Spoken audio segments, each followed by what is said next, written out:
Welcome friends to this new video on NEET 2020 biology complete analysis.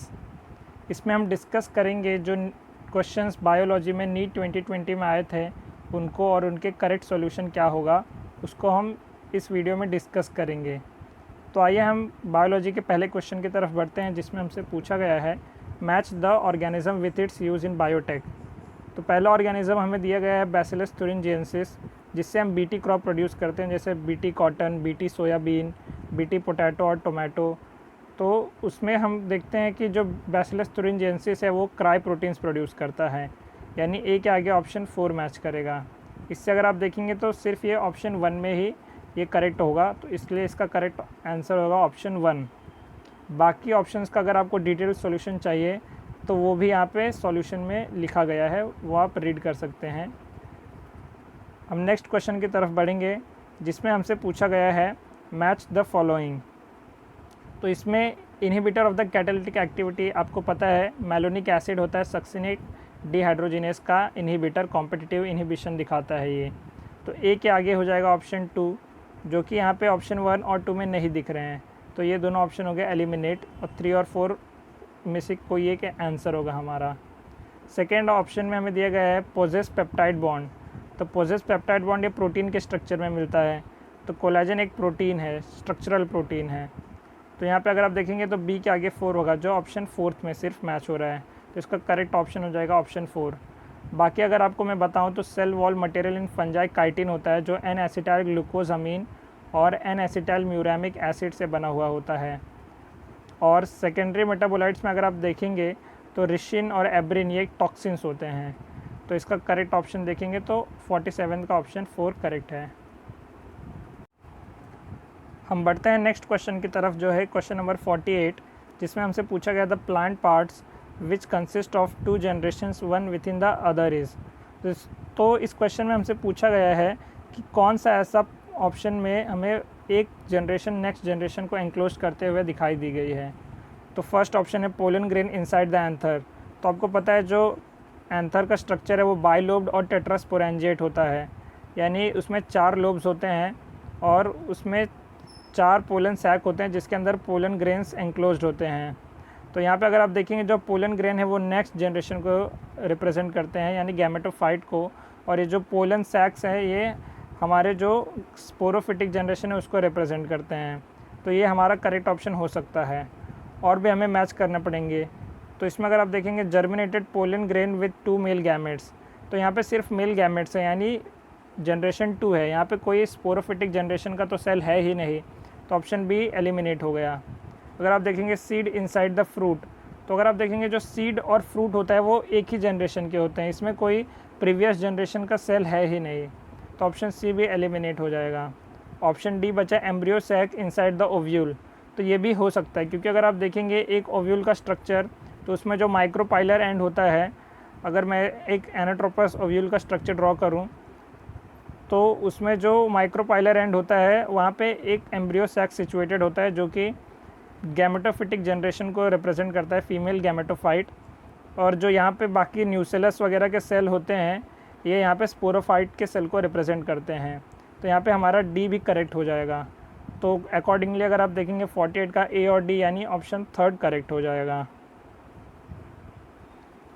जो next question है question number 49, ये एक बहुत ही ट्रिकी क्वेश्चन बट सिंपल सा क्वेश्चन है। इसमें हमसे पूछा गया था oxygenation activity of rubisco enzyme in photo respiration leads to the formation of. तो आपको मैं बता दूं फोटो रेस्पिरेशन को C2 साइकिल भी कहा जाता है, क्योंकि इसमें 2 कार्बन का फॉस्फोग्लाइकोलेट बनता है। और साथ में जब ये इस रिएक्शन को आप पढ़ेंगे फोटो रेस्पिरेशन के, तो रुबिस्को के साथ जब ऑक्सीजन कंबाइन करता है, यानी जब ये अपनी ऑक्सीजनेस एक्टिविटी दिखाता है, तो ये ब्रेक होता है एक 3 कार्बन के फॉस्फोग्लिसरिक एसिड और फॉस्फोग्लाइकोलेट में। तो यहाँ पे जो फॉस्फोग्लिसरिक एसिड है वो 3 कार्बन का कंपाउंड है, और जो फॉस्फोग्लाइकोलेट है वो 2 कार्बन का कंपाउंड है। तो यहाँ पे ऑप्शंस अगर हम मैच करें तो 1 मॉलिक्यूल ऑफ 3 कार्बन कंपाउंड ये करेक्ट हो सकता है। 1 मॉलिक्यूल ऑफ 6 कार्बन कंपाउंड ये तो हो ही नहीं सकता।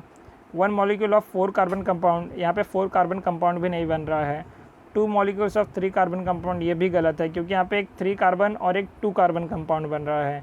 तो इस क्वेश्चन का मोस्ट अप्रोप्रिएट आंसर हो जाएगा 1 मॉलिक्यूल ऑफ 3 कार्बन कंपाउंड, क्योंकि यहाँ पे जो 3 PGA है वो फॉर्म होता है जो कि एक 3 कार्बन कंपाउंड है, तो हमारा ऑप्शन 1 यहाँ पे करेक्ट हो जाएगा।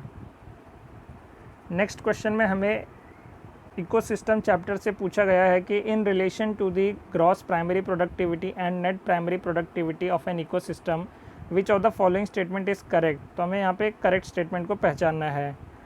तो gross primary productivity is always more than the net primary productivity, तो ये बात सही हो सकती है, क्योंकि जो GPP होता है यानी ग्रॉस प्राइमरी प्रोडक्टिविटी, उसमें से जब हम रेस्पिरेटरी लॉसेस को माइनस करते हैं तो हमें नेट प्राइमरी प्रोडक्टिविटी मिलता है यानी NPP। तो आपको पता है NPP कभी भी GPP से लेस ही होगा, क्योंकि इसमें से हम रेस्पिरेटरी लॉसेस को माइनस कर रहे हैं। तो GPP क्या होगा, NPP से ज़्यादा होगा, यानी नेट प्राइमरी प्रोडक्टिविटी से ज़्यादा होगा ग्रॉस प्राइमरी प्रोडक्टिविटी। तो ऑप्शन 1 ही हमारा यहाँ पे करेक्ट ऑप्शन हो जाएगा। फिर भी हम बाकी स्टेटमेंट्स को भी एक बार पढ़ के देख लेते हैं। ग्रॉस प्राइमरी प्रोडक्टिविटी और net primary productivity are one and the same, ये गलत बात है। देयर इज़ नो रिलेशनशिप, तो ये भी गलत हो गया। Gross primary productivity is always less, तो लेस तो नहीं होता, उससे ज़्यादा होता है। GPP is greater than NPP। ये सिंपल सा इक्वेशन अगर आपको पता होगा तो ये बहुत ही सिंपल सा क्वेश्चन है इकोसिस्टम चैप्टर से, तो इसका करेक्ट ऑप्शन हो जाएगा ऑप्शन 1। नेक्स्ट क्वेश्चन में हमसे पूछा गया है the products of reaction catalysed by nitrogenase in the root nodules of leguminous plants is और आर। तो आपको पता है जो ये रिएक्शन होता है इसमें नाइट्रोजन प्लस H+ लगते हैं और यहाँ पे 8 इलेक्ट्रॉन्स लगेंगे, क्योंकि यहाँ पे हमें इसको रिड्यूस करना है नाइट्रोजन को अमोनिया के फॉर्म में। और यहाँ पे 16 ATP यानी एक बहुत हाई अमाउंट ऑफ एनर्जी लगता है, जो कि होस्ट यानी प्लांट यहाँ पे प्रोवाइड करता है, ना कि जो बैक्टीरिया है वो। यहाँ पे जो ये ATP का रिक्वायरमेंट है वो प्लांट देता है इन प्रेजेंस ऑफ Mg2+, क्योंकि यहाँ पे ATP का रिएक्शन हो रहा है तो यहाँ पे Mg2+ आयन का रिक्वायरमेंट है। हमें यहाँ पे 2 मॉलिक्यूल अमोनिया मिलेगा, एक H2 गैस मिलेगा और ADP और PI मिलेंगे यानी इनऑर्गेनिक फॉस्फेट। तो अगर आप देखेंगे इस रिएक्शन में अमोनिया और हाइड्रोजन ये दोनों भी प्रोड्यूस हो रहे हैं, तो अकॉर्डिंगली ऑप्शन 3 यहाँ का करेक्ट ऑप्शन हो जाएगा। नेक्स्ट क्वेश्चन है आइडेंटिफाई द इनकरेक्ट स्टेटमेंट। ये क्वेश्चन एनाटॉमी ऑफ प्लांट से आया है। इसमें फर्स्ट स्टेटमेंट है SAP would is involve in conduction of water and minerals from the root to the leaf. तो ये बात सही है, क्योंकि सैप वुड का काम conduction of water and minerals है। SAP would is the innermost secondary xylem and is lighter in colour. ये स्टेटमेंट गलत है, क्योंकि जो इनर मोस्ट सेकेंडरी जाइलम होता है वो होता है हार्ट वुड, ना कि सैप वुड। तो यहाँ पे ये सेकेंड ऑप्शन ही हमारा गलत ऑप्शन यानी करेक्ट आंसर हो जाएगा। थर्ड भी हम पढ़ लेते हैं। Due to deposition of tannins, resins, oil, heartwood is darker in colour. ये बात भी सही है। Heartwood does not conduct water but gives mechanical support. ये बात भी सही है। और इसमें जो ऑयल्स, टैनिन्स और रेजिन है इसकी वजह से ये बैक्टीरियल और फंगल इन्फेक्शन के रेजिस्टेंट भी हो जाता है। इसलिए इसका जो करेक्ट ऑप्शन है वो है ऑप्शन 2, यानी हमें इनकरेक्ट जो आंसर पहचाना था उसका आंसर हो जाएगा option 2 for question number 52। Next question में हमसे पूछा गया है BT cotton variety that was developed by the introduction of toxic gene of bacillus thuringiensis is resistant to. तो आपको पता होगा कि जो बैसिलस thuringiensis का रेजिस्टेंट जीन ऐड करके हमने प्लांट बनाया था वो रेजिस्टेंट होता है इंसेक्ट पेस्ट के। ये डायरेक्ट NCERT से ली हुई लाइन है। इसमें एक ही पॉइंट ऑफ कन्फ्यूजन हो सकता है इंसेक्ट प्रीडेटर, लेकिन अगर आपने NCERT को अच्छे से रीड किया है तो आपको पता होगा कि यहाँ पे इंसेक्ट पेस्ट होगा, क्योंकि यहाँ पे प्रीडेटर्स तो जो भी हर्बीवोर्स को खाते हैं उनको कहा जाता है, यानी जो कार्निवोरस एनिमल्स होते हैं। तो यहाँ पे जो पेस्ट होंगे वो जाके प्लांट को इन्फेक्ट करेंगे, और ये BT क्रॉप जो है वो एक प्लांट है। तो इसलिए इसका करेक्ट ऑप्शन हो जाएगा इंसेक्ट पेस्ट, ना कि इंसेक्ट प्रीडेटर, और किसी ऑप्शन का तो चांस ही नहीं है। तो for 53 option 4 is correct. Next question 54 एक बहुत ही सिंपल सा इजी क्वेश्चन है, factual question. Which of the following pairs is of the unicellular algae. तो हमें पहचानना है इसमें से कौन सा यूनिसेलुलर एल्गे होते हैं। तो जेलिडियम और ग्रासिलेरिया जो होते हैं वो रेड एल्गे यानी रोडोफाइसी को बिलोंग करते हैं, और ये मल्टी सेलुलर इनका बॉडी होता है, तो ये हो नहीं सकते। एनाबेना और वॉल्वॉक्स, तो इसमें से एनाबेना जो एक ब्लू ग्रीन एल्गे है, तो ये यूनिसेलुलर एल्गे तो हो नहीं सकता क्योंकि ये प्रोकैरियोट है, तो एनाबेना से ये ऑप्शन एलिमिनेट हो गया। फिर थर्ड ऑप्शन ये हमारा क्लोरेला और स्पिरुलिना दिया गया है, जो कि दोनों भी यूनिसेलुलर एल्गे हैं जो फूड की तरह यूज़ होते हैं। तो यहाँ पे 54 का ऑप्शन 3 करेक्ट हो जाएगा, क्योंकि ये सिंगल सेल प्रोटीन में भी यूज़ होता है। और लैमिनेरिया और सरगैसम अगर आप देखेंगे तो ये फियोफाइसी यानी ब्राउन एल्गे को बिलोंग करते हैं, और ब्राउन एल्गे भी यूनिसेलुलर नहीं होते हैं। तो ये ऑप्शन भी इनकरेक्ट होगा, यानी ऑप्शन हमारा जो 3 है वो करेक्ट है। एक सिंपल सा फैक्चुअल क्वेश्चन था। नेक्स्ट क्वेश्चन 55, इसमें हमसे पूछा गया स्ट्रोबिलाई और कोन्स आर फाउंड इन। तो ये भी एक बहुत सिंपल सा फैक्चुअल क्वेश्चन था। इसका आंसर हो जाएगा इक्विसीटम।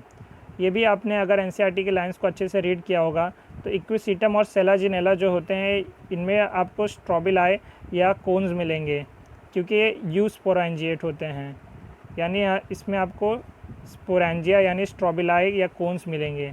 ये भी एक सिंपल सा फैक्चुअल क्वेश्चन था। अगर आपको पता है तो आप इसको मार्क करके आगे बढ़ सकते हैं। अगर आपको ये क्वेश्चंस के सॉल्यूशन अच्छे लग रहे हैं तो इसे आप ज़रूर शेयर करिए और वीडियो को लाइक करिए। अपने फ्रेंड्स को इस चैनल के बारे में बताइए ताकि ज़्यादा से ज़्यादा लोग इस वीडियो का फ़ायदा ले सकें। और इसी के साथ मैं मिलता हूँ आपसे अगले वीडियो में। Till then keep studying and keep doing hard work. Thank you.